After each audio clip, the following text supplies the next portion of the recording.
Good afternoon, everyone. It is I, Joseph, talking to you from far north Queensland, Australia, about different spiritual and paranormal things, of which you may know a great deal more than I, but I will share my ideas and my experiences. I'm going to remove my glasses. So I can't see anything, but hopefully you can see me. As you know, every week I wear beautiful shirts. This one, of course, I thought was apt. Spirits. All right.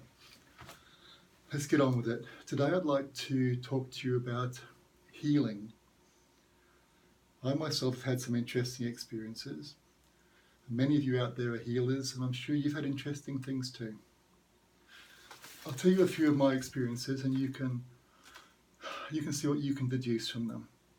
When I was a young man, I visited the UK, and I became quite unwell. I had pleurisy and a few other things that weren't responding to the antibiotics.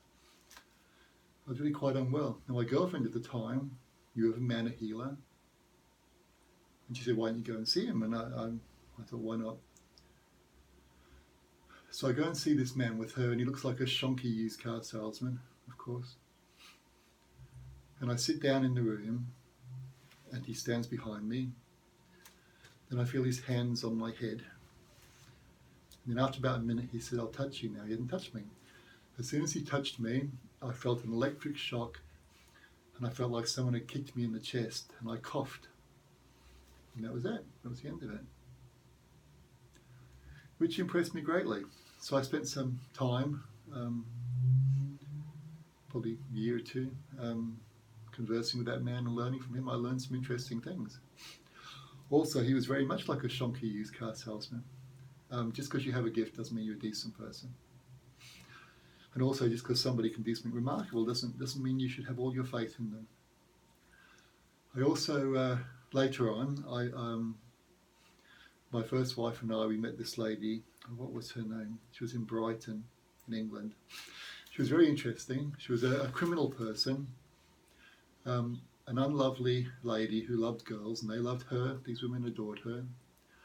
I remember going to visit her, and I said, "Why have you got 30 boxes with VHSs in them?" And she said, "Well, in case I want to watch a movie more than once," which of course was hilarious. But of course she was a criminal and had been in jail and out.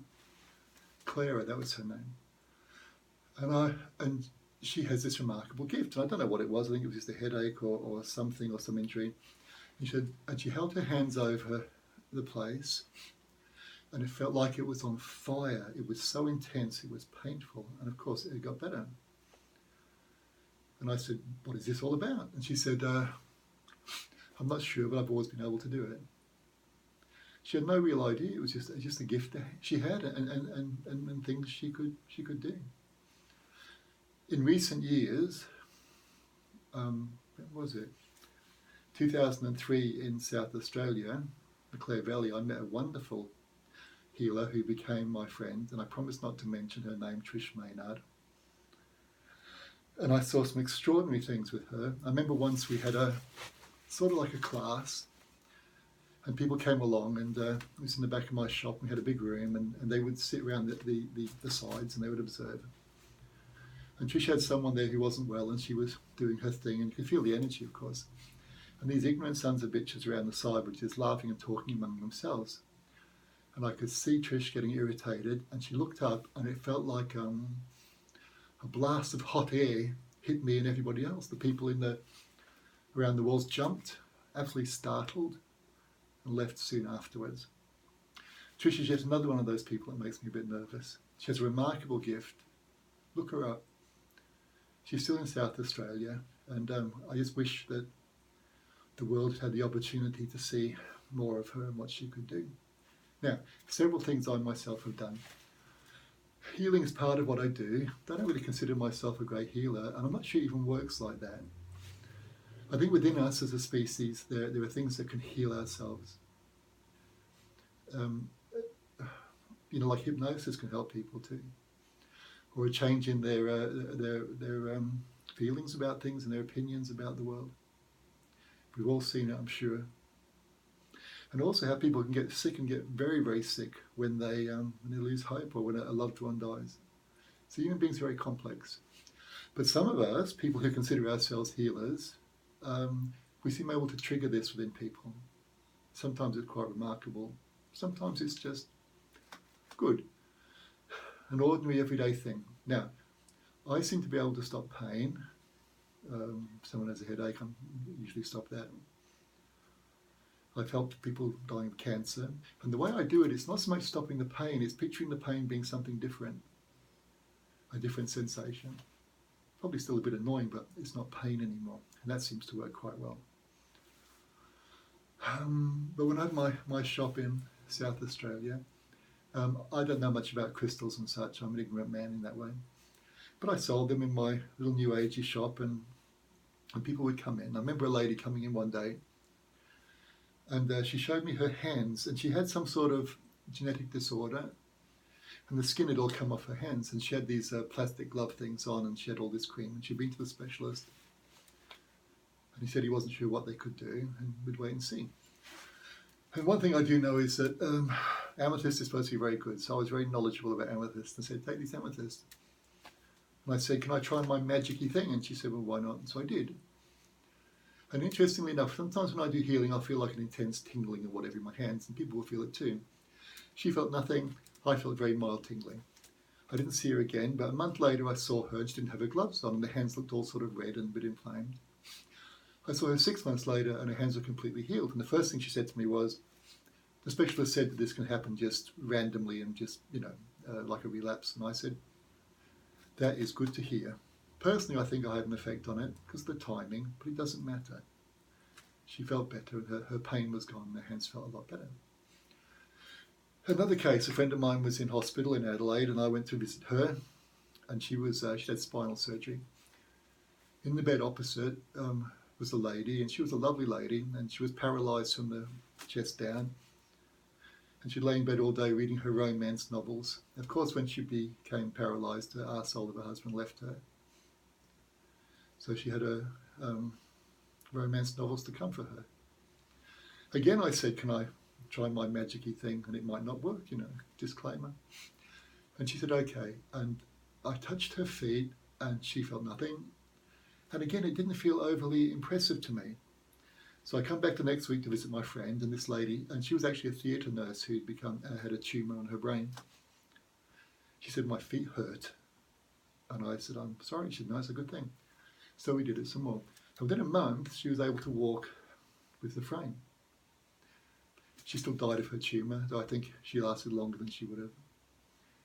It irritates me enormously that in some way I was able to help her with the paralysis. Yet I couldn't help her with the tumour, which is, of course, much more serious business.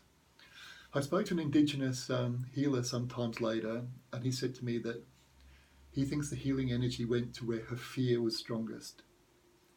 The tumour was this invisible thing inside of her. The paralysis was very obvious and very, very real. And that's what it did. And of course, there's been other cases, other things. When I do healing for people, you have to ask their permission. You can't just go and plonk your hands on them. You ask their permission, and there's a thing that American nurses use. They have these groups, and they're called, what is it called? Basically, it's touch and kindness. That's what they do. Because if you're dying or alone, the touch of another human being can be very, very comforting. Right, when I do my stuff, I touch someone's hand, ask them to close their eyes, and I picture the sun shining down on them. That's all I do. Picture them being a bit better, feeling a bit better. That's all I do. And of course, sometimes it's phenomenal and they feel things, or I feel things, but that's not unimportant. That's the unimportant part. And once I've done my healing, that's it. It doesn't matter. I've done my part. I've been a conduit, or however you want to see it. It's with that person now. And often they get better and they feel better. And I think many of us can do this.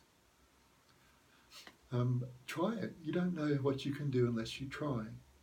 And it doesn't matter if you're smart or you're not, or you're special, or you feel special or you're not. It doesn't matter. There seems to be something universal and beautiful. It seems to be a combination of compassion and your will that they're okay, and your desire that these fellow creatures be okay. You can do the same with animals, birds, all living things. We want them to be okay. We don't want our other brothers and sisters, our fellow creatures, to be in pain. I would encourage you to do this. I would encourage you to write about your experiences. If you see someone and do a healing, have your journal. Write down the time. Write down what you did, what you felt. And if you wish to follow it up and the person wishes to talk to you, what the results are. Some people hang on to their illnesses. It's part of their defining quality. And they won't let it go. And often they'll get better for a little bit and then they'll get sick again. There's a saying in England, what was it? She enjoyed poor health. And some people do. So, but you do your part. And there are other forms of healing, so many. My wife Jess is a homeopath, and I was able to go without my epilepsy meds for 7 or 8 years because of what she did for me. I'm pretty sure I'd be sort of gone or reincarnated as some interesting creature if it wasn't for her intervention and help. Whether something is considered scientific or not, does it work? Does it help? Does it get results? That's how we judge anything. Now, I'm going to put my glasses on so I can see. I take them off because I don't want to spoil my looks. And I have my magic-y thingy here, and I'm going to use it to turn this off. I wish you all the best, my friends. I wish you every blessing. Please, be brave. Explore this extraordinary world. Do healing for people. Again. What is wrong with this? Again.